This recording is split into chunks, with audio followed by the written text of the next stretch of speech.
ज्ञानदेव तुकाराम पंढरनाथ भगवान की जय. माऊली ज्ञानेश्वर महाराज की जय. श्रीमंत श्री जगद्गुरु तुकाराम महाराज की जय. आपण तिसऱ्या अध्यायाचं निरूपण करतोय आणि या तिसऱ्या अध्यायाच्या निरूपणामध्ये अर्जुन भगवंताला म्हणतोय की भगवंता मी तुला विचारलं आणि विचारल्यानंतर तुझं जे सांगणं आहे ना देवा, तू तुझ्या सांगण्यातून मला मार्ग मिळावा यापेक्षा मला संभ्रम निर्माण व्हावा अशी परिस्थिती निर्माण झाली. व्यामिश्रेणेव वाक्येन बुद्धिं मोहयसी मे. देवा अरे तुझं वाक्य गोंधळात टाकणार आहे, त्याच्यामुळे तू एक काम कर. काय कर तर मला काहीतरी एक सांग. आणि मग ते एक सांगण्याकरता परमात्मा उभा राहतोय आणि मग परमात्मा अर्जुनाला बोलतोय, अरे अर्जुना कर्माचा त्याग करणं काही सोपं नाही. अरे कर्म त्याग करणं म्हणजे फक्त कर्म फळाचा त्याग करणं आहे बाबा. कर्माचा पूर्णपणे त्याग होऊच शकत नाही, कारण की जोपर्यंत शरीर आहे तोपर्यंत शरीर संबंधानं कर्म हे होतच राहणार आहे. तुम्हाला कर्माला पर्याय नाही. तुमचं जोपर्यंत डोळे तर ते डोळे बघण्याचं काम करणार आहे. तुमचं श्वासोश्वास हा चालूच राहणार आहे. तुमचे हात पाय हे चालण्याचं काम करणारच आहे. तुमचं उठणं बसणं चालल्यानंच आहे. तुमची पचनक्रिया चालणारच आहे आणि हे देखील कर्मात येतं आणि त्याच्यामुळं कर्म हे निरंतरपणे घडणार आहे. म्हणून माऊली ज्ञानोबराय म्हणतात, जव प्रकृतीचे अधिष्ठान तव सांडी मांडी हे अज्ञान, जी चेष्टा ते गुणाधीन अपैसे असे. जोपर्यंत प्रकृतीचा अधिष्ठान आहे तोपर्यंत तुम्हाला कर्माचा संग टाकता येत नाही. म्हणून बाबा तू कर्मत्याग म्हणजे शरीराने कर्माचा त्याग नव्हे तर कर्मफळाचा त्याग आहे. आणि अर्जुना एखादा जर वरून वरून कर्माचा त्याग करत असेल तर तो कसा आहे याविषयी माऊली ज्ञानोबराय भगवंत म्हणतात, कर्मेंद्रियानि संयम्य य आस्ते मनसा स्मरण इंद्रियार्थान विमूढात्मा मिथ्याचारस उच्यते. भगवंत अर्जुनाला सांगताय, अर्जुना जे कर्मेंद्रियानी संयम्य आणि य आस्ते मनसा स्मरण इंद्रियार्थान विमूढात्मा स मिथ्याचार उच्यते. अर्जुना अरे जे कर्मेंद्रियांना आवडतात ते कर्मेंद्रियांना काय करतात, आवडतात, मात्र मनाने त्याचा त्याग करत नाही. त्या इंद्रिय अर्थाच्या ठिकाणी विमूढ झालेले ते फक्त मिथ्याचारी आहेत, म्हणजेच ते ढोंगी आहेत. माऊली ज्ञानोबराय म्हणतात, जे उचित कर्म सांडिती मग नैष्कर्म्य होऊ पाहती परी कर्मेंद्रिय प्रवृत्ती निरोधिनिया. माऊली म्हणतात, जे उचित कर्म सांडिती, जे शास्त्राने उचित विहित म्हणून सांगितलेलं आहे अशा कर्माचा त्याग करतात, पण मनाने मात्र सोडत नाही. शास्त्राने जे सांगितलंय की बाबा हे उचित कर्म आहे हे कर, तर त्या कर्माचा त्याग करतात. उचित कर्म सांडिती योग्य आहे त्याचा त्याग करतात. का का त्याग करतात, त्याची अपेक्षा काय? माऊली म्हणतात, नैष्कर्म्य होऊ पाहती, आम्ही निष्कर्म स्थितीला प्राप्त झालेलो आहे असं दाखवण्याचा ते प्रयत्न करतात. मात्र काय करतात तर कर्मेंद्रिय प्रवृत्ती निरोधनी, कर्मेंद्रियाला फक्त वरचेवरून त्यांनी आवडतात. कर्मेंद्रिय कोणकोणते आहेत तर आपले हात कर्मेंद्रिय, आपले पाय कर्मेंद्रिय, आपली जीभ म्हणजे जीभ कोणती जीभ, जी बोलण्याकरता वापरल्या जाते ती जीभ म्हणजे वाघेंद्रिय हे तिसरं इंद्रिय. त्यानंतर शिश्न आणि गुद असे 5 इंद्रिय यांना कर्मेंद्रिय असं म्हटलं जातं. जे आपले 10 इंद्रिय मानलेले प्रधान, तर त्या 10 इंद्रियांना पंच ज्ञानेंद्रिय आणि पंच कर्मेंद्रिय म्हणतात. त्यापैकी पंच कर्मेंद्रिय म्हणजे हे कुठंतरी जाण्याकरता पाय लागतात, काहीतरी करण्याकरता हात लागतात, काहीतरी बोलण्याकरता वाघेंद्रिय लागतं, हे झाले 3. त्यानंतर मलमूत्राच्या त्यागाकरता शिश्न आणि गुद हे 2 इंद्रिय लागतात. म्हणून पंच कर्मेंद्रिय, पंच कर्म करणारे हे पंच कर्मेंद्रिय आहेत. आणि मग ह्या कर्मेंद्रियाच्या प्रवृत्ती निरोधनी ह्या 5 कर्मेंद्रियाद्वारे होणारं कर्म थांबवून ठेवतात. हे 5 कर्मेंद्रियाने मी काम करणार नाही असं दाखवलं जातं. मात्र त्यांना कर्मत्याग घडत नाही. का घडत नाही तर माऊली म्हणतात, तया कर्मत्यागू न घडे जे कर्तव्य मनी सापडे वरी नटती ते पुढे दारिद्र्य जाण. माऊली म्हणतात, तया कर्मत्याग न घडे त्या व्यक्तीला कर्माचा त्याग घडत नाही. अरे त्याला कर्माचा त्याग का घडला नाही? त्यानं तर सर्व कर्मेंद्रिय आवरवले. कर्मेंद्रियाने कोणतंही उचित कर्म तो करत नाहीये. कोणतंच कर्म तो त्या कर्मेंद्रियानं करत नाही. मग तो कर्मत्यागाच्या यादीत का आला नाही? त्याला कर्मत्याग का घडला नाही? माऊली म्हणतात त्याचा अर्थ आहे, जे कर्तव्य म्हणे सापडे, त्या व्यक्तीच्या अंतःकरणात कर्तव्य सापडलं. त्या अंतःकरणात कर्तव्य नाम या ठिकाणी इच्छा घ्यायची आहे. मला कर्तव्य कधी निर्माण होतं? जर मला काहीतरी इच्छा आहे तर त्या संबंधानं कर्तव्य निर्माण होतं. म्हणून तुकोबरायचे जर आपण अभंग ऐकले असतील तर तुकोबराय म्हणतात, काम नाही काम नाही झालो पाहिरी कामा. आमच्या अंतःकरणात काम नाही म्हणजे इच्छा नाही, आणि इच्छा नसल्यामुळं काम नाही म्हणजे आता कर्तव्य नाही. त्याच्या अंतःकरणात कर्तव्य आहे. मग कर्तव्य कधी आहे? जर इच्छा आहे तर कर्तव्य आहे. जर मला इथून कुठंतरी जायचंय, जर मला तिथं जाण्याची इच्छा असेल तर मला साधन शोधण्याचं मला कर्तव्य का तिथं जाण्याकरता मला एक तर रस्ता तरी शोधावा लागेल, मला तिथं जाण्याकरता गाडी तरी शोधावी लागेल, मला तिथं जाण्याकरता काहीतरी उपाययोजना तरी करावी लागेल. हे कर्तव्य मला ओघाने प्राप्त होतं. पण ते ओघाने प्राप्त होणारं कर्तव्य कधी आहे? जर मला त्या स्थानावर जाण्याची इच्छा असेल तर आहे. जर त्या स्थानावर जाण्याची इच्छा मला नसेल तर मला मग त्या ठिकाणचं कर्तव्य त्या संबंधानं नाही. का तर मला त्या ठिकाणी जाण्याची इच्छा नाही.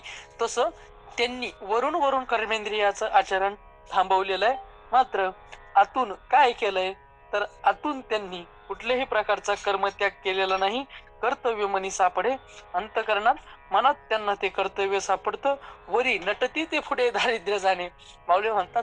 आणि मग ते वरून वरून जे दाखवतात ते काय? तर ते दारिद्र्य असं तू जाण. ते कसे आहेत? ऐसे ते पार्था विषयासक्त सर्वथा, ओळखावे तत्वता येथ भ्रांती नाही. भगवंत अर्जुनाला म्हणतात, माऊली ज्ञानोबराय समजून सांगतात, ऐसे ते पार्था आणि विषयासक्त सर्वथा. अर्जुना, मी आता वर्जनच्या बद्दल बोललो ना, मी वर्जनच्या बद्दल बोललो ना, तर ते कसे? तर ऐसे ते पार्थाने विषया आसक्त सर्वथा, ते सर्वार्थानं विषयाच्या ठिकाणी आसक्त झालेले. ते वरून वरून जरी दाखवत असले की आम्ही कर्मेंद्रियांना आवडलेलं आहे, आमची कुठल्याच विषयाच्या ठिकाणी आसक्ती नाही, पण ते कसे आहेत? तर त्या विषयाच्या ठिकाणी आसक्त झालेले आहेत. आणि कसे आसक्त झाले? सर्वथा आसक्त झालेले आहेत. सर्वथा म्हणजे सर्व अर्थाने सर्वस्वानं ते विषयाच्या ठिकाणी आसक्त झालेले आहेत. आणि मग ते विषयाच्या ठिकाणी आसक्त झालेले असे तुझा ओळखावे तत्वता इथं भ्रांती नाही. ते खऱ्या अर्थाने त्या ठिकाणी आसक्त झालेले आहे असं तू त्यांना समज. का समज? तर त्यांनी वरून वरून आपले इंद्रिय आवरले, मात्र अंतःकरण त्यांनी आवरलेलं नाही. येथ भ्रांती नाही. या ठिकाणी कुठलाही भ्रम तू धारण करू नको. तू निश्चित जाण की ते कसे तर विषयासक्त आहेत. मग खरा जो निराशी झालेला आहे, खरा जो निष्काम झालेला आहे, त्या महात्म्याचे काही लक्षण नाही आहेत का? आहेत. मग ते लक्षण अर्जुना तुला ऐकायचे का? आता दे अवधान, प्रसंगे तुझं सांगेन या नैराश्याचे चिन्ह धनुर्धरा. अरे धनुर्धर असणाऱ्या अर्जुना, नैष्कर्म्य स्थितीतले ही महात्मे या जीवनामध्ये सापडतात. नैष्कर्म्य स्थितीला प्राप्त झालेली ही महात्मे आहेत. मात्र ते महात्मे तुला मी त्यांचे चिन्ह सांगेल. त्यांचे काय सांगेल? चिन्ह सांगेल. त्यांची काय सांगेल? खूण सांगेल. काय? ज्या व्यक्तीला आपण कधी बघितलेलं नसतं त्याच्याबद्दल जर जाणून घ्यायचं असेल तर सहज आपण म्हणतो, कौ मी तर आता तुम्हाला कधी बघितलं नाही. आता समजा आजचा जमाना बदललाय, आता काय तर एक तर फोटो तरी दाखवता येतो, नसल फोटो दाखवता आला तर डायरेक्ट व्हिडिओ कॉल करून बघून घेता येतं की ती समोरची व्यक्ती कशी आहे. पण जुन्या काळामध्ये जर सांगितलं की अमक्या अमक्या ठिकाणी जा आणि त्या गावात जाऊन या व्यक्तीला भेट, कुठं भेटतील ते, तर ते तुला अशा अशा जागेवर भेटतील. त्या जागेची खूण सांगितली. आता ती व्यक्ती कशी आहे? उंच व्यक्ती आहे, उंच बांध आहे, अंगावर धोतर घातलेलं आहे, वर दांडेकर शर्ट घातलेला आहे, डोक्यावर पगडी घातलेली आहे, असं त्या व्यक्तीबद्दलचं चिन्ह सांगितलं जायचं. अशी त्या व्यक्तीबद्दलची खूण सांगितलं जायची. मात्र आता खूण सांगायची निष्काम झालेल्याची, आता खूण सांगायची महात्म्याची, आता खूण सांगायची संतांची. तर संतांची खूण सांगत असताना वरची खूण सांगून महत्व नाही. का? तर संत जीवन हे वरच्या रंगावरनं देहावरनं ओळखण्याजोगं नाही. संत हे परिस्थितीहून ओळखायचे नसतात, तर संत हे मनस्थितीवरनं ओळखायचे असतात. संत ओळखण्याकरता, संत जाणून घेण्याकरता संतांचे चिन्ह बघावे लागतात. संतांचा वेशाक बघायचा नसतो. संतांची वेशभूषा महत्वाची नाही, संतांची मनोभूमी महत्वाची आहे. तुकोबरायांच्या डोक्यावर पगडी होती, तुकोबरायांच्या अंगावर श्वेतवस्त्र होते, म्हणून कोणाच्या तरी डोक्यात आज पगडी असेल. श्री विठ्ठल, कोणाचा माईक चालू आहे का? कोणाच्या तरी डोक्यात आज पगडी असेल किंवा अंगावर श्वेतवस्त्र असेल, म्हणून तो तुकोबराय होतो असं नाही, म्हणून तो संत होतो असं नाही. संत हा कुठल्या गावावरून ओळखला जात नाही.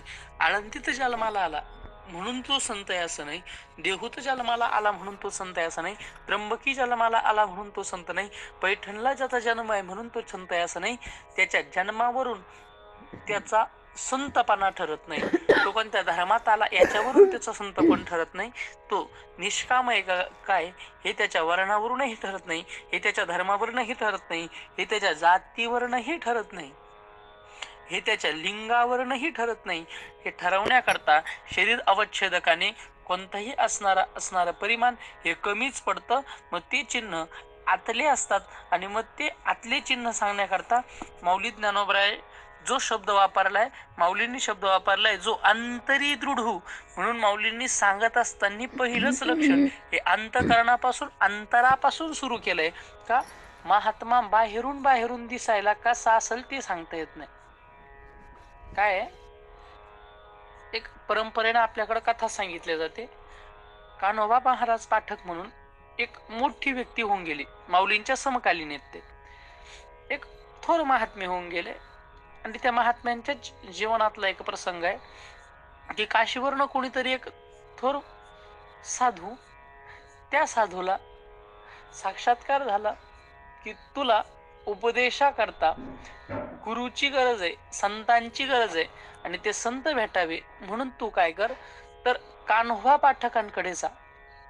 आणि मग ते कान्होबा पाठक कुठं मिळतील, कसे मिळतील हा विचार करत करत करत करत करत ती व्यक्ती कान्होबा पाठकांच्या गावापर्यंत आली. गावापर्यंत आल्यानंतर विचारलं की कान्होबा पाठक कुठं असतात, तर कान्होबा पाठकांच्या घराजवळ गेले आणि कान्होबा पाठकांच्या घराजवळ गेलेले असताना लांबूनच बघितलं तर कान्होबा पाठक त्यांच्या नातवांशी खेळत होते. आता नातवंडाशी खेळत असताना या संन्यासानं विचार केला, अरे मला गुरु दीक्षा घ्यायची आहे, मला शिष्यत्व पत्करायचंय, महात्मा म्हणून दर्शन घ्यायचंय. अरे मी संन्यासी आहे आणि हा तर गृहस्थी आहे, लेकरा बाळांसोबत खेळतोय. आणि हा विचार अंतःकरणात त्यांच्या आला आणि कान्होबा पाठकांच्या ते लक्षात आलं. कान्होबा पाठकांनी समोर शेजारी असणारी नातवंड उचलली आणि समोर असणाऱ्या विहिरीमध्ये आडामध्ये ते सर्वचे सर्व मुलं नेऊन टाकून दिली. सर्वचे सर्व मुलं नेऊन टाकून दिल्यानंतर आता तर मात्र त्या संन्याशाच्या पायाखालची जमीन सरकली आणि क्रोधावश होऊन ती व्यक्ती कान्होबांजवळ आली आणि कान्होबा पाटकांना म्हणताय, अहो तुमच्या जवळ मी गुरु दीक्षा घेण्याकरता आलो आणि तुम्ही एवढं नीच काम करता की स्वतःच्याच हाताने ज्या मुलांना खेळवत होते त्या मुलांना तुम्ही या आडात टाकून दिलं, या विहिरीत टाकून त्यांचा प्राण घेतला. अरे संपूर्ण जगावर दया करण्याचा स्वभाव संतांचा असतो, साधूचा असतो आणि स्वतःच्याच डोळ्या देखत लहान लहान चिमुकल्यांचा जीव तुम्ही घेतला, तुम्हाला कोणत्या हिशोबाने संत म्हणू? कान्होबा पाटकांनी दिलेलं उत्तर गोड आहे. कान्होबा पाटक म्हणतात, बाबा अरे करू तर काय करू, तू आला त्यावेळेस तू माझ्या जवळ असणारे लेकरं बाळ पाहून म्हणायला लागला की लेकरा बाळांच्या नादात राहणारा गृहस्थी माणूस याला गुरु कसा करू, आणि तुला मला गुरु करायला त्या मुलांमुळे अडचण आली म्हणून मी ते उचलले विहिरीत टाकले, तर आता तू म्हणतो की या मुलांना मारणाऱ्याला मी गुरु कसा करू? बाबा तुझं नेमकं म्हणणं तरी काय? आणि मग त्या समोरच्या संन्याशाच्या लक्षात आलं की मी येऊन इच्छा बोलून तर काय दाखवली नव्हती, मी येऊन यांना काय सांगितलेलं नव्हतं की बाबा तुमच्या जवळ मुलं आहे म्हणून मी तुमच्याकडून दीक्षा ग्रहित करू शकत नाही, म्हणजे यांना अंतरीचं कळतं. आणि मग ते कान्होबा पाटकांना शरण गेले आणि सांगितलं, बाबा माझं चुकलं, मात्र त्या मुलांचे प्राण वाचना. कान्होबा पाटकांनी एक आवाज दिला आणि आवाज दिल्यानंतर जसे घरातच मुलं बसलेले होते असे घरातून मुलं पळत आले आणि मग त्या संन्याशाला कान्होबा पाटकांचा अधिकार लक्षात आला. आता ही कथा मी का सांगितली तर वरून वरून पाहिल्यानंतर संत काय वेगळे दिसतात असं काही नाही. संत म्हणून त्यांच्या डोक्यावर एखादं शिंग वगैरे असं काही नाही. संत आहे म्हणून त्यांचे कान असे सशासारखे वेगवेगळे दिसतील असंही काही नाही. संत आहे म्हणून त्यांचा अमुकच वेश असावा असंही काही नाही. संत आहे तर ते बाह्य लक्षणांवरनं सांगू शकत नाही. तो महात्मा ते संत दिसत असताना इतरांसारखेच दिसतात.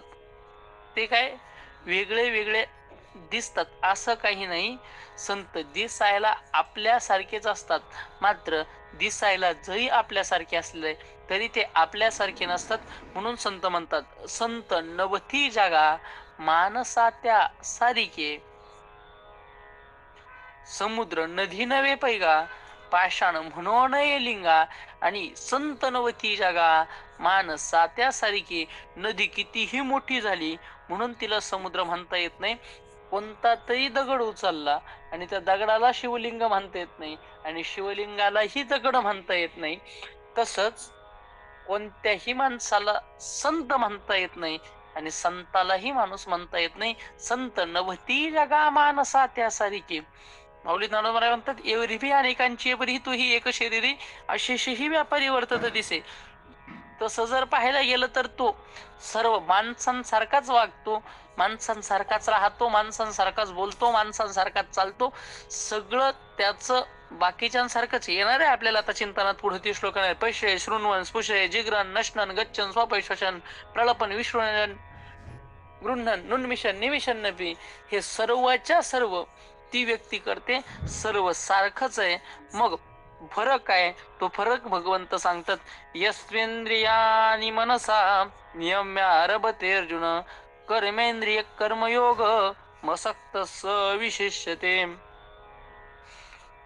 माऊली म्हणतात भगवंत म्हणताय की अर्जुना तो काय करतो तर सर्वात पहिले मन नावाचा जो इंद्रिय आहे त्या इंद्रियाला आपल्या मनाप्रमाणे वळवतो, इंद्रियाला आपल्या ताब्यात करतो आणि कर्मेंद्रियानं कर्मयोग करतो. तो त्याच्या कर्मेंद्रियाच्या ठिकाणी आसक्त होत नाही. तो विशेष आहे. तो कसा आहे? माऊली म्हणतात जो अंतरी दृढू परमात्मरूपी गुढू बाह्य भाग तरी रूढू लौकिको जैसा. माऊली म्हणतात जो अंतकरणातून दृढ आहे, जो अंतकरणातून काय तर दृढ आहे. कशाच्या ठिकाणी दृढ आहे तर परमात्मरूपी गुढ. तो परमात्मरूपी जे गुढ आहे महाराज, जीवनात गुढ जर काही असेल तर तो परमात्मा आहे. गुढ म्हणजे गुह्य, गुह्य म्हणजे लपलेलं. देव हा लपलेला आहे. या जगाच्या आत जर कोण लपून बसला असेल तर तो परमात्मा आहे आणि तो गूढ आहे आणि तो याच्या अंतकरणात दृढ झालेला आहे. म्हणजे सरळ सोप्या भाषेत सांगायचं जर झालं तर ज्याच्या अंतकरणात सातत्यानं परमात्म्याचं चिंतन आहे, जो निरंतर देवाशी एकरूप झालेला आहे, हीच झाली त्याच्या अंतकरणाची स्थिती. पण अंतकरणाची अशी स्थिती आहे म्हणून त्याचं बाहेर वागणं बदलतं का तर माऊली म्हणतात बाहेर वागणं बदलत नाही. बाह्य भाग तरी रूढू लौकिको जैसा. जर विचार केला तर बाह्य भाग हा त्याचा लौकिकाप्रमाणेच रूढ झालेला आहे. त्याच्यात तिळ मात्रही बदल नाही, तिळ मात्रही त्याला अडचण नाही. जसं आधी होतं तसंच काय तर नंतरही त्याचं असतं. म्हणजे ज्या वेळेस त्याला ब्रह्मज्ञान झालेलं नाही, ज्या वेळेस त्याच्या अंतकरणामध्ये परमात्मरूपी गूढ प्रगट झालेलं नाही, तोपर्यंत देखील तीच अवस्था. आणि ज्या वेळेस परमात्मा प्रगट झाला त्यानंतरही तीच अवस्था, पण आतली नाही बाहेरची. तो कसा वागतो? माऊली म्हणतात तो इंद्रिया आज्ञा न करी. तो इंद्रियाला आज्ञा करत नाही, विषयाचे भय न धरी. विषयांचं भय देखील तो अंतकरणामध्ये धरत नाही. प्राप्त कर्म न अव्ययी उचित जे जे. आणि जे प्राप्त झालं त्याचा अविहेर करत नाही. पण माऊलींनी इथं एक दंडक घातला. माऊली म्हणतात तो आलेलं कर्म करतो, पण आलेलं प्रत्येक कर्म करतो असं नाही. उचित जे जे जे कर्म उचित आहे ते करतो. अन्न समोर आलं म्हणून अन्नाचा त्याग करत नाही, पण तेच अन्न एकादशीच्या दिवशी समोर आलं तर अन्नाचा त्याग करतो. म्हणजे काय तर त्याचं अन्न त्याग आहे असं नाही, तर अन्नाचा त्याग कधी आहे? एकादशीच्या दिवशी त्याच्या अन्नाचा त्याग आहे. म्हणजे इतर लोक जसं वागतात तसंच तो वागतो. त्याच्या वागण्यात काही नाहीये. तो स्वीकार करतो, पण कशाचा? जे उचित आहे त्याचा. तो बोलत नाही असं नाही, तो बोलतो मात्र कोणाची निंदा करत नाही. तो जे बोलतो ते कसं आपण 13व्या अध्यायात बघू. साच आणि मवाळ त्याचं बोलणं कसं आहे? त्याचं बोलणं मऊ आहे, खरं आहे. मितुले आणि रसाळ शब्द जैसे कल्लोळ अमृताचे. त्याचं बोलणं कसं आहे? जणू अमृताला त्याचं बोलवून न लाजवेल अशा प्रमाणे त्याचं बोलणं आहे. आणि असं असणार ती व्यक्ती काय करते? तो कर्मेंद्रिय कर्मी राहटता तरी न नियमी परी तेथीची नि उर्मी झाकोळेना. तो कर्मेंद्रियांना कर्माच्या ठिकाणी काम करत असताना न नियमी तो त्या ठिकाणी कर्मेंद्रियांना आवरत नाही की बाबा हे कर्म करू नको, हे कर्म करू नको. पण ते थिचिनी उर्मी झाकोळेना मात्र तिथं तो आसक्त होत नाही. तो कामना मात्रे न घेपे मोह मळे न लिंपे लिंपे जैसा जळी जळे न शिंपे पद्मपत्र. माऊली म्हणतात तो कामना मात्रे न घेपे आणि मोहमळे न लिंपे. तो कामनेच्या मात्रानं आकळला जात नाही आणि मोहरूपी माळानं तो लिपल्या जात नाही. कसं? जैसे जळी जळे न शिंपे पद्मपत्र. तुम्ही कमळाचं पान बघितलेलं आहे? बरं, कमळाचं सोडा, तात्पुरतं तुम्हाला लक्षात यावं म्हणून ज्यांनी कमळाचं बघितलंय त्यांच्याकरता कमळ उत्तम आहे. पण कमळाचं नसं बघितलं तर निदान आळूचं तर पान जवळ जवळ जवळ माझ्या मते सर्वांनीच बघितलेलं असावं. आणि मग ते आळूचं जे पान आहे, हा महिला वर्गाच्या थोडं लवकर लक्षात येतं. आळूचं जे पान आहे ते आळूच्या पानावर तुम्ही किती पाणी टाका, त्या पानावर पाणी थांबत नाही.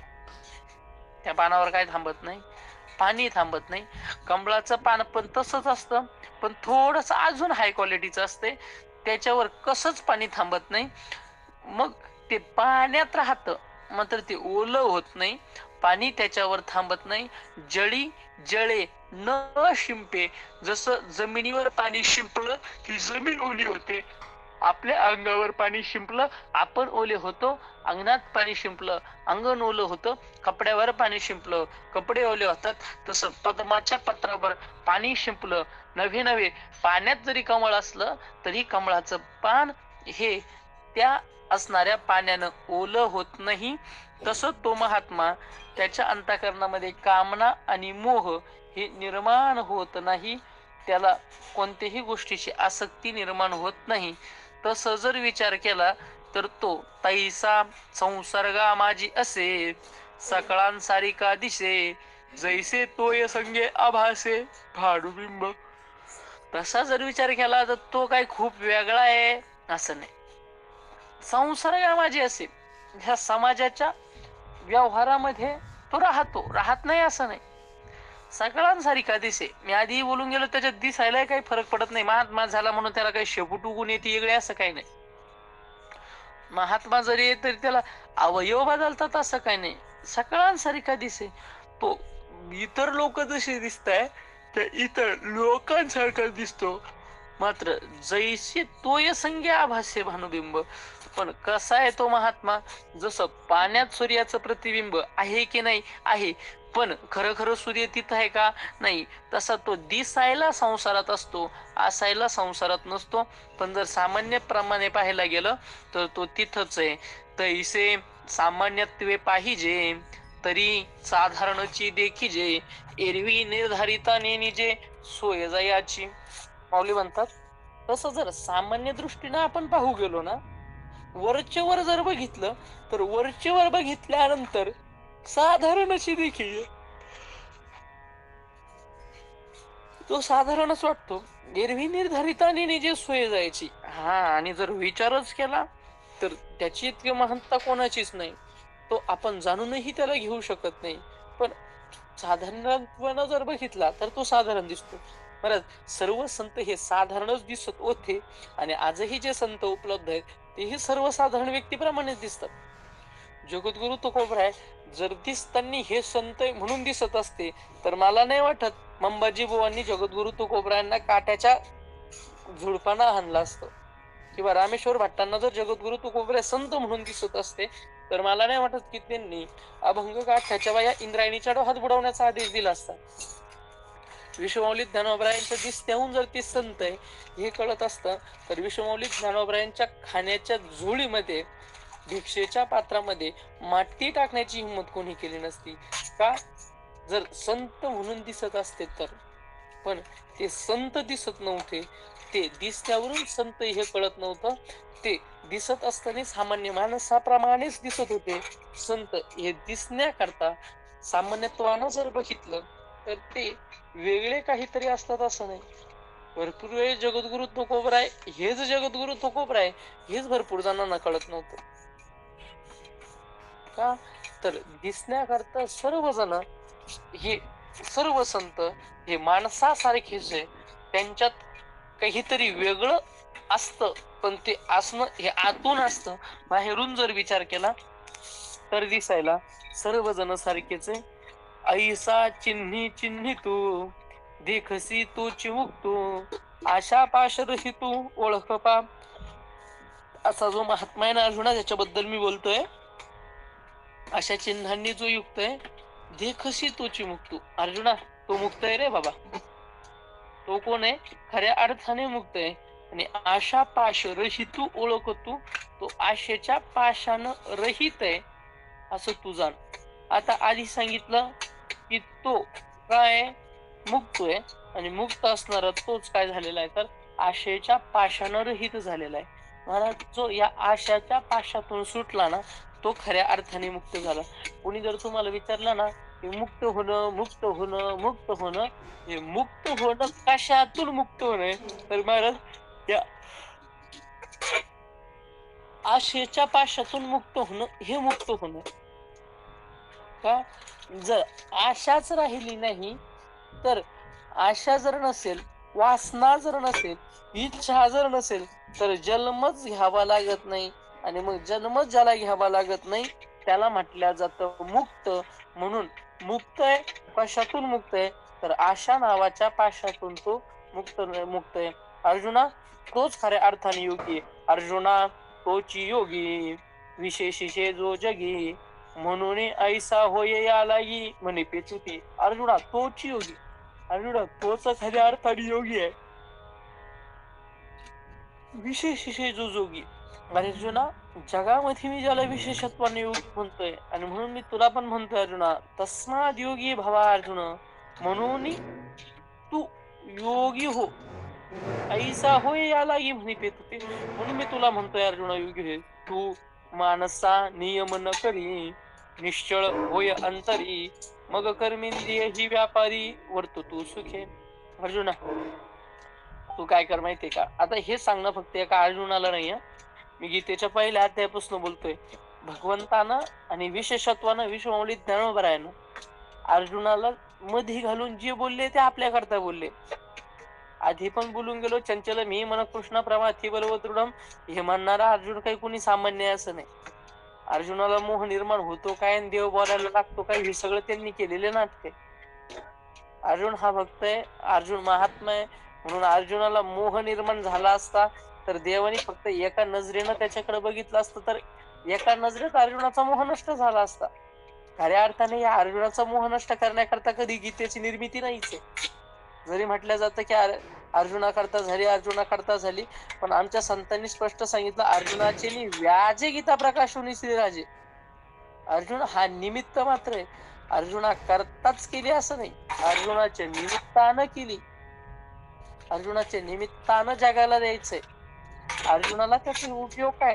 खरंच अर्जुनाजवळ स्वतः भगवंत आहे. तुम्ही विचार करा, ज्याच्या जवळ भगवंत आहे त्याला मोह होईल का? मायेची एवढी ताकद आहे की त्या जगतपतीच्या आवडत्या भक्तावरतीनं हल्ला करावा. मायेनं अर्जुन म्हणतो मी ग्रासला गेलेलो आहे, मला देवा आता काही समजत नाही. तुम्ही विचार करा. भगवंताच्या जन्माचा प्रसंग आपल्याला सर्वांना आठवतो. अरे जो भगवंत आल्यानंतर तुरुंगातल्या सर्व बेड्या तुटतात, जो भगवंत आल्यानंतर दरवाजाच्या कड्या आपोआप खोलल्या जातात, बंधन गळून पडतात, जो भगवंत आल्यानंतर, जो भगवंत जन्माला आल्यानंतर सर्व बंधन तुटून पडतात, तो भगवंत अर्जुनाच्या रथावर सारथी असताना अर्जुन हा बंधनात अडकेल का? हे फक्त नाटक केले दोघांनी. कसं, जसं सरळ सरळ आपल्याला काहीतरी सांगितलेलं कळत नाही म्हणून स्टोरी रूपात, पिक्चर रूपात आपण पाहिले लवकर लक्षात राहतं, म्हणून ह्या दोघांनी ते पिक्चरचे नाटक केलेत, काहीच नाही दुसरं. अर्जुनाचं निमित्त केलंय आणि त्या अर्जुनाचं निमित्त करून मग ह्या भगवान श्रीकृष्णानं जगाच्या उद्धाराकरता गीता सांगितली आणि मग ती गीता आपल्यासारख्याला कळणार नाही म्हणून विश्वमौली ज्ञानोबरांनी ती मराठीत केली. आणि मग माऊली म्हणतात तू मानसा नियम करी. प्रत्येकाला सांगतात. तर मानसा म्हणजे माणसाला नाही म्हणते, तू मानसा नियम करी म्हणजे तू मनाला नियम कर. माणसाला जर यश मिळवायचं असेल मग ते क्षेत्र कोणतंही असो, क्षेत्र कोणतंही असो, पारमार्थिक क्षेत्र असो म्हणजे भगवत प्राप्तीचं क्षेत्र असो किंवा व्यवहारातलं कोणतंही क्षेत्र असो, पाठांतराचं म्हणजेच अभ्यासाचं क्षेत्र असो, राजकीय क्षेत्र असो, व्यावहारिक क्षेत्र असो, कोणतंही क्षेत्र असो, त्यानं हा नियम जर पाळला तर तो 100% यशस्वी होणार. तू मानसा नियम करी. तुला नियमच लावायचा असेल, नियमच करायचा असेल तर तो नियम कशाला कर? तू मानसा नियम करी. तू मनाला नियम कर. नियम करायचा कोणाला करायचा? नियम मनाला करायचा. मनाला जर नियम केलं मग निश्चळ होय अंतरी. मनाला निश्चळ करून अंतकरण स्थिर. महाराज कोणतीही गोष्ट करत असताना सगळ्यात पहिले ना अंतकरण जागेवर पाहिजे. तुकोबरांचं मन करा रे प्रसन्न सकळ सिद्धीचे साधन. अरे मन जर प्रसन्न असेल तर तुम्ही काही पण करू शकता. मन प्रसन्न असेल ना तर 4 तासाचं काम 2 तासात होतं आणि तेच मन जर नाराज असेल ना 2 तासाचं काम दिवसभर होत. का तर मन प्रसन्न असेल तर हवं ते होतं.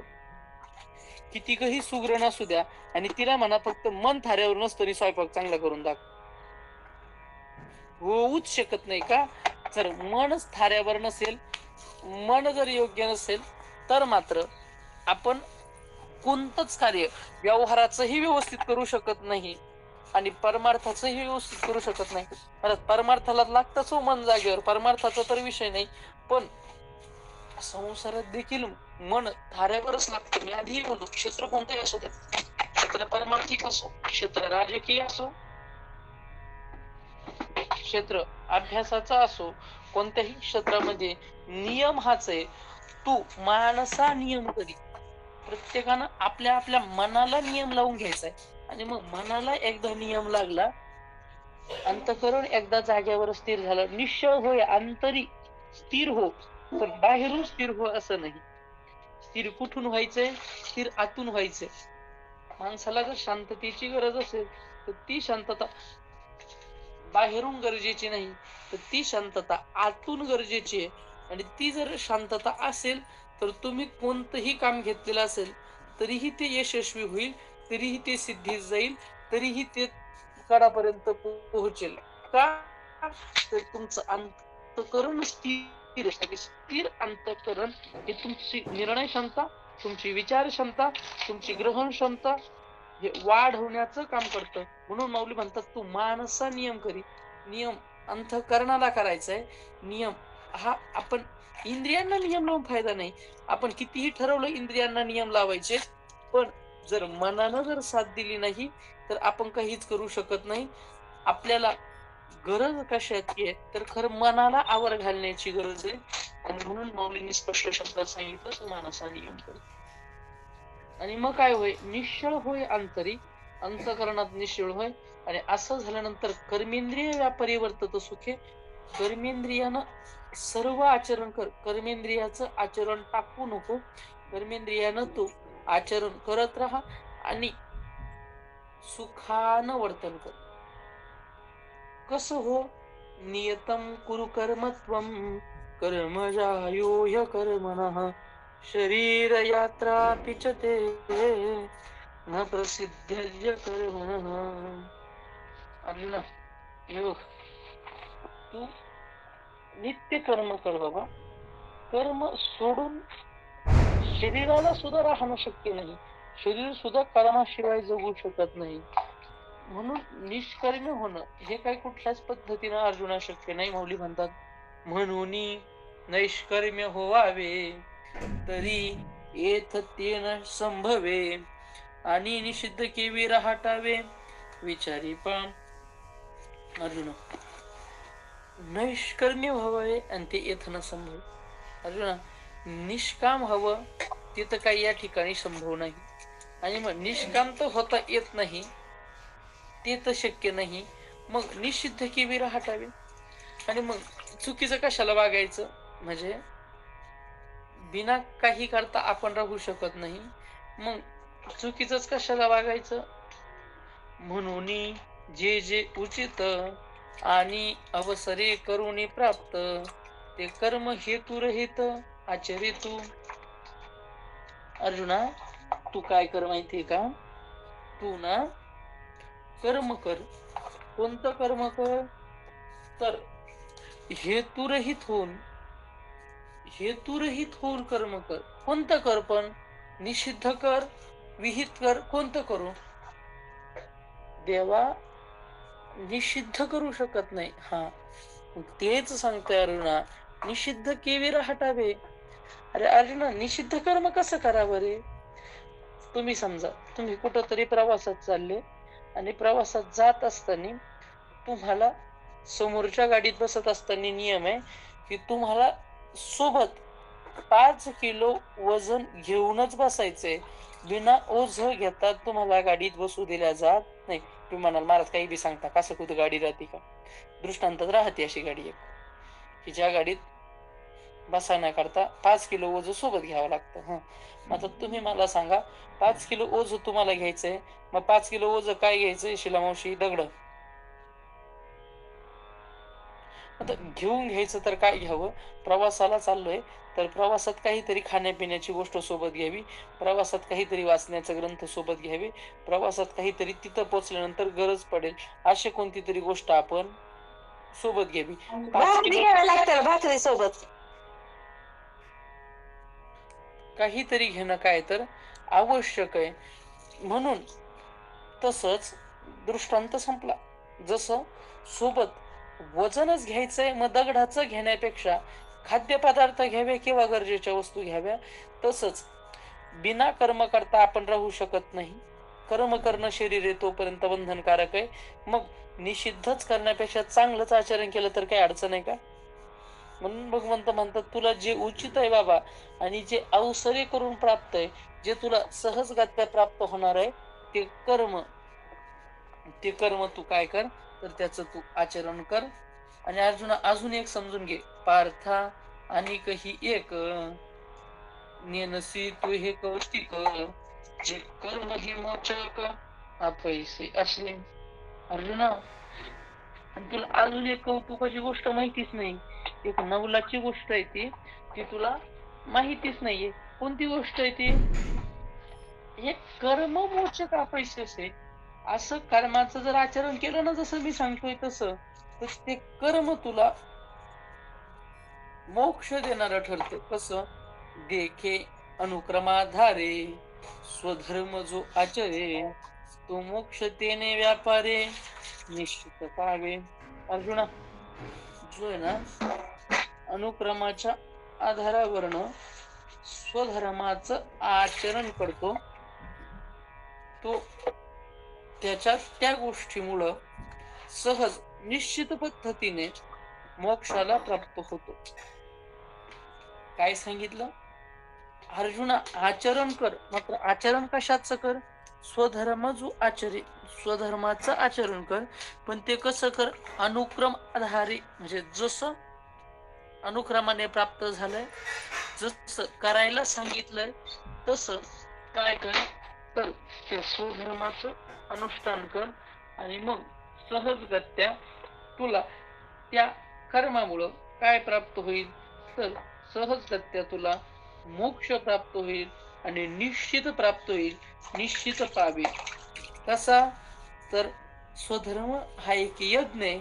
याबद्दल माऊली ज्ञानोबराय म्हणतात, यज्ञार्थात कर्मणोज्ञत्र लोकोयम कर्म बंधन तदर्थम कर्म कौंतेय मुक्त संग सातर. भगवंत म्हणतात अर्जुना, अरे हा जो लोक आहे का, हा कर्माने बांधलेला आहे आणि कर्माने बांधलेला असण्यामुळं स्वधर्माला जो नित्य यज्ञ म्हटलंय, तर तो परतंत्र झाल्यामुळं हे त्याला विसरले. आणि म्हणून अर्जुना, तू काय कर, तर स्वधर्माचा अनुष्ठान कर. स्वधर्माचा अनुष्ठान करीत असताना तुला पाप लागणार नाही. हे विष्णुमौली ज्ञानोबा सांगतात, स्वधर्म जो बापा तोची नित्य यज्ञ झाला पा, म्हणून वर्तता तीर्थ पापा संचारू नाही. माऊली म्हणतात, स्वधर्म जो बापा आणि तो नित्य यज्ञ जाण पा. माऊलींची भाषा सोपी आहे. माऊली म्हणतात, स्वधर्म कर ना अर्जुना, तुझ्या वाट्याला जे कर्म आलंय ना, तर तो नित्य यज्ञ जाण पा. म्हणजे जो स्वधर्माचा अनुष्ठान करतो त्याला त्याचं कर्म हे नित्य यज्ञ केल्यासारखं पुण्य देत. मग स्वधर्म म्हणजे काय, जिथं जिथं गीतेत धर्म शब्द येईल तिथं तिथं हिंदू, मुस्लिम, ख्रिश्चन, शीख, ईसाई असा अर्थ घ्यायचा नाही. धार येते, धर्म एकच आहे. मी जेवढे नाव घेतले ना, त्यांच्यात फक्त हिंदू नावाचाच एक धर्म आहे, बाकीचे सगळे पंथ आहेत. आता आपला विषय तो नाही, पण ते हिंदू या धर्माचे उपपंथ आहेत. तर विषय हाय स्वधर्म म्हणजे काय, स्व म्हणजे स्वतःचा, धर्म म्हणजे ध्रुव धारयते इति धर्म, हा जो धारण केला जातो त्याला धर्म असं म्हणतात. सोप्या भाषेत सांगायचं झालं, आपलं जे कर्तव्य कर्म आहे ना, त्या कर्तव्य कर्मालाच काय म्हटलं जातं, तर स्वधर्म असं म्हटलं जातं. राजा आहे तर त्यानं त्याच्या प्रजेची निष्काम भावनेनं सेवा करणं हा त्याचा स्वधर्म झाला. पुत्र आहे, त्या पुत्रानं आपल्या आई बापाची सर्वस्वानं सेवा करणं हा त्याचा स्वधर्म झाला. आई वडील आहेत तर उत्तम पद्धतीनं आपल्या मुलाचा सांभाळ करणं, त्यावर उत्तम पद्धतीचे संस्कार करणं हा त्यांचा स्वधर्म झाला. सून आहे तर सासू सासऱ्याला आईबाप मानून त्यांची सेवा करणं हा त्यांचा स्वधर्म झाला. जर सासू आहे तर सासव्यानं आपली सून ही आपली मुलगी मानून तिच्याशी सलगीनं वागणं हा तिचा स्वधर्म झाला. जर शिष्य आहे तर गुरुविषयी एकनिष्ठ भाव धारण करून सर्वस्व त्यांच्यावर निछावर करणं हा त्यांचा स्वधर्म झाला. जर ब्राह्मण आहे तर ब्रह्मकर्म करणं, दान दक्षिणा देणं, दान दक्षिणा घेणं, विद्यार्जन करणं आणि विद्यादान करणं हा त्यांचा स्वधर्म झाला. क्षत्रिय तर आपल्या राज्याचं रक्षण करणं, इतरांवर अन्याय होऊ न देणं, अन्यायाविरुद्ध लढत राहणं हा त्यांचा स्वधर्म आहे.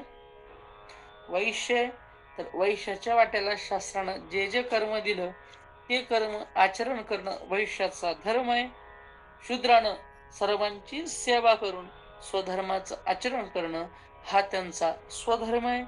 ज्याच्या त्याच्या वाट्याला जे जे काम, जे जे कर्तव्य शास्त्रानं नेमून दिलं तर ते नेमून दिलेलं काम हे त्याच्या त्याच्या करता स्वधर्म आहे. आणि मग अर्जुना, जो स्वधर्म आचरण करतो ना, तो नित्य यज्ञ जाण पा. हा स्वधर्माचा अनुष्ठान जो करतो तो स्वधर्म त्याच्याकरता नित्य यज्ञ. आणि त्याच्या ठिकाणी वर्तत असताना वर्तता तीर्थ पापा संचार नाही. त्या ठिकाणी तुम्ही वर्तत असताना तुम्हाला दुसरं कोणतं पाप तुम्हाला त्या संदर्भानं लागत नाही. जसा शेतकरी आहे, शेतीची मशागत करणं हा त्याचा स्वधर्म आहे आणि स्वधर्माचा अनुष्ठान करताना किड्या मुंगी मारले जरी गेले तरी त्याला पाप लागत नाही. का? तर तो त्याचा काय तर स्वधर्म आहे. म्हणून त्या ठिकाणी त्याला त्या गोष्टीचं पाप लागणार नाही.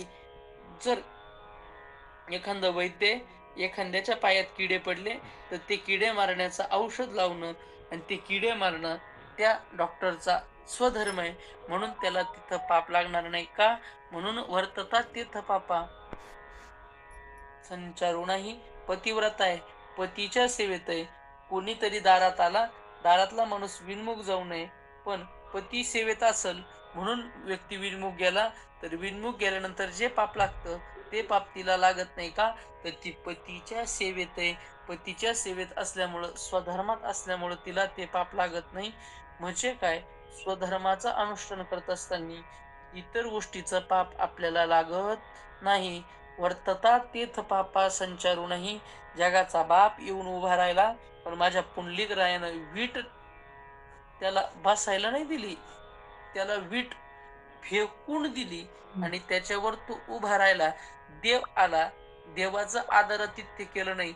एवढा मोठा हा अपमान ठरू शकला असता.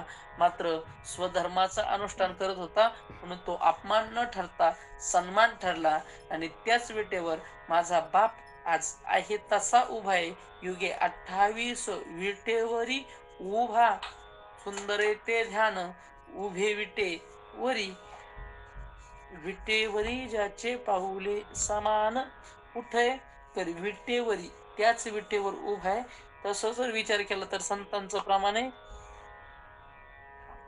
मांगे भिरकाविली वीट नेऊन आदरातिथ्यानं ठेवलेली नव्हती, ती भिरकावलेली होती, ती फेकलेली होती. दोष घडण्याची संभावना होती पण दोष घडला नाही. कारण एकच आहे. का? तर स्वधर्माचं अनुष्ठान ते करत होते. म्हणून हा निज धर्म जै सांडे, कुकर्मरती घडे, तैची बंधू पडे संसारिक. माऊली म्हणतात, एखादी व्यक्ती जर संसारिक बंधात अडकत असेल तर त्या संसारिक बंधात अडकण्याकरता कारण काय? तर माऊली म्हणतात, जर हा निज धर्म हा स्वधर्म जर सांडला गेला आणि कुकर्माच्या ठिकाणी जर आसक्ती वाढली तर मात्र मग संसारिक बंधनात तो अडकला जातो. म्हणून स्वधर्म अनुष्ठान ते अखंड यज्ञ याजन, जे करीत या बंधन कधीची नाही किंवा कधीची नाही.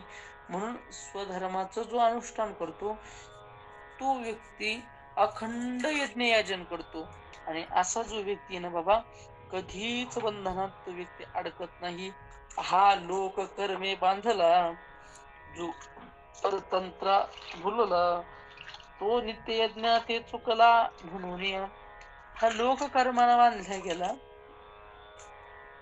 परतंत्रा भूतला, जो दुसऱ्याच्या ताब्यात गेला. अशी स्थिती याची का निर्माण झाली? तर तो नित्य यज्ञ ते चुकला. म्हणून तो नित्य यज्ञाला चुकला. नित्य यज्ञाला चुकला म्हणजे कशाला चुकला? तर स्वतःच्या कर्म अनुष्ठानाला चुकला, स्वतःच्या स्वधर्माला चुकला, स्वतःच्या वाटेला जे कर्म आलंय त्या कर्माला चुकला. कोण? हा लोक, हा समाज. आता तुम्ही समाजाचं बघा, मी तर म्हणतो समाज सध्या पुरतं सोडून द्या, काय आपल्याला समाजाचं करायचं नाही. प्रवचनात उपस्थित जेवढे तेवढे तरी बघा. बरं, प्रवचनातले हे सोडून द्या, घरातले बघा. मी तर त्याच्याही पुढे जाऊन बोलेल, घरातले पण सोडा आणि आपला आपला फ्रंट कॅमेरा चालू करा आणि स्वतःकडे बघा आणि विचार करा, आपण खरंच आपल्या वाट्याला आलेलं स्वधर्माचं पालन करतो का? आपण मुलगा आहे तर आपण आईबापाची सेवा करतो का? आपण आई आहे तर आपण मुलांवर योग्य संस्कार करतो का? आपण घराचे प्रमुख वडील आहे तर मग आपण सर्वांना सारखं धरतो का? आपण सासू आहे तर सुनेशी प्रेमाने वागतो का? आपण सून आहे तर सासूशी प्रेमाने वागतो का? आपण पती आहे तर पत्नीचा आदर करतो का? आपण पत्नी आहे तर पतीला देव मानतो का? आपण विद्यार्थी तर गुरुचा सन्मान करतो का?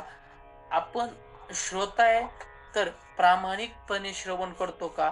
आपण वक्ताय तर आपण प्रामाणिकपणे त्या विषयाला न्याय देतो का?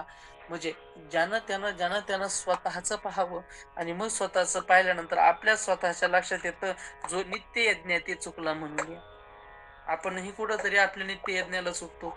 म्हणून मी परत दरवेळेस सारखं आजही बोलतो, जास्त काही केलं तर चांगलंच आहे, पण नाही जरी जास्त काही झालं तरीही चालेल, काही अडचण नाही. मात्र आपल्या आपल्या वाट्याला जे आलं ते माणसानं देवाचं नाव घेत प्रामाणिकपणे करायचं, काहीही येऊ द्या. तुम्ही म्हणाल महाराज आम्ही चांगला वागण्याचा प्रयत्न करतो, समोरचा वागत नाही, म्हणजे समोरचा नालायक झाला म्हणून तुम्ही नालायक होणार का? आपल्या वाट्याला जर त्याची सेवा करणार आहे तर आपण त्यांची सेवा केलीच पाहिजे. नसेल तुमच्या सासूचं आणि तुमचं पटत, वैचारिक मतभेद असू शकता एका पिढीचा अंतरे, काहीच अडचण नाही, असू देत मतभेद. मात्र सासू म्हणून मला तिची सेवा करणं माझं कर्तव्य. सुनेचं माझं पटत नसेल मान्य, मात्र ती या घरची लक्ष्मी म्हणून माझ्या मुलाकरता तिचं घर सोडून आली, तर मुलगी म्हणून मला जीव लावणं तिचं माझं कर्तव्य. मी मुलगा आहे, माझं माझ्या आई वडिलांचं पटत नाही, मात्र त्यांनी मला जन्म दिलाय, त्यांनी मला संस्कार दिले, म्हणून त्यांची सेवा करणं माझं कर्तव्य. मुलगा ऐकत नसेल माझं, मात्र आईबाप म्हणून चांगले संस्कार करून त्याला चांगली वाट दाखवणं माझं कर्तव्य, ते मी केलंच पाहिजे. आणि एक लक्षात ठेवा गड्या, तो स्वधर्माचं आचरण करतो, त्याच्या स्वधर्माच्या आचरणाचा परिणाम समोरच्यावर एक ना एक दिवस तरी होतो. त्या हिरण्यकश्यपूनं आयुष्यभर प्रल्हादाचा विरोध केला, मात्र गेल्यानंतर प्रल्हादानं त्याच्याकरता मोक्ष मिळवून घेतला. हे सत्कर्माचं स्वधर्माचं सामर्थ्य आहे.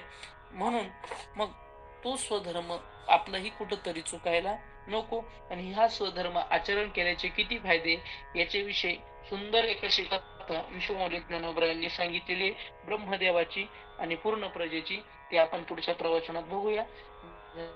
झालेली सेवा गुरुवारी बाबांच्या चरणी समर्पित करतो आणि सेवेला पूर्ण विराम देतो. आता विश्वात्मके देवे येणे वाग्यज्ञ तोषावे, तोषो निमगत्यावे पसायदान हे, जे खळांची व्यंकटी सांडो तया सत्कर्मी रती वाढो, भूता परस्परे पडो मैत्र जीवांचे, दूषितांचे तीव्र जावो, विश्वस्वधर्म सूर्य पाहो, जो जीवांशील तो ते लाहो, प्राणी जात वर्षत सकळ मंगळी, ईश्वर निष्ठांची मांड्याळी, अनवर्त भूमंडळी भेटतो या भूता, चला कल्पतरूंचे आरव, चेतना चिंतामणीचे गाव, बोलती जे अर्णव पियुषांचे, चंद्रमे जे अलांछन, मार्तंड जे तापहीन, ते सर्वाही सदा सज्जन सोयरे होतो, किंबहुना सर्व सुखी पूर्ण होऊन तिन्ही लोकी, भजिजो आदि पुरखी अखंडित,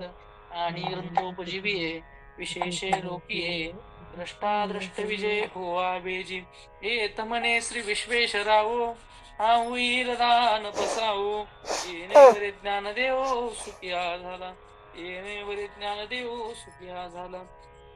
तरी न्यूनते पुरते अधिकते सरते, करून घ्यावे हे तुमते विनियुत असे, तरी तुमचेनी केले धर्म कीर्तन सिद्धी नेले, येथ माझे जे उरले ते पायिक पण, निवृत्ती ज्ञानदेव सोपान मुक्ताबाई एकनाथ नामदेव तुकाराम. निवृत्ती ज्ञानदेव सोपान मुक्ताबाई एकनाथ नामदेव तुकाराम. निवृत्ती ज्ञानदेव सोपान मुक्ताबाई एकनाथ नामदेव तुकाराम. निवृत्ती ज्ञानदेव सोपान मुक्ताबाई एकनाथ नामदेव तुकाराम. कुंडलिक वरधारी विठ्ठल श्री ज्ञानदेव तुकाराम पंढरीनाथ भगवान की जय.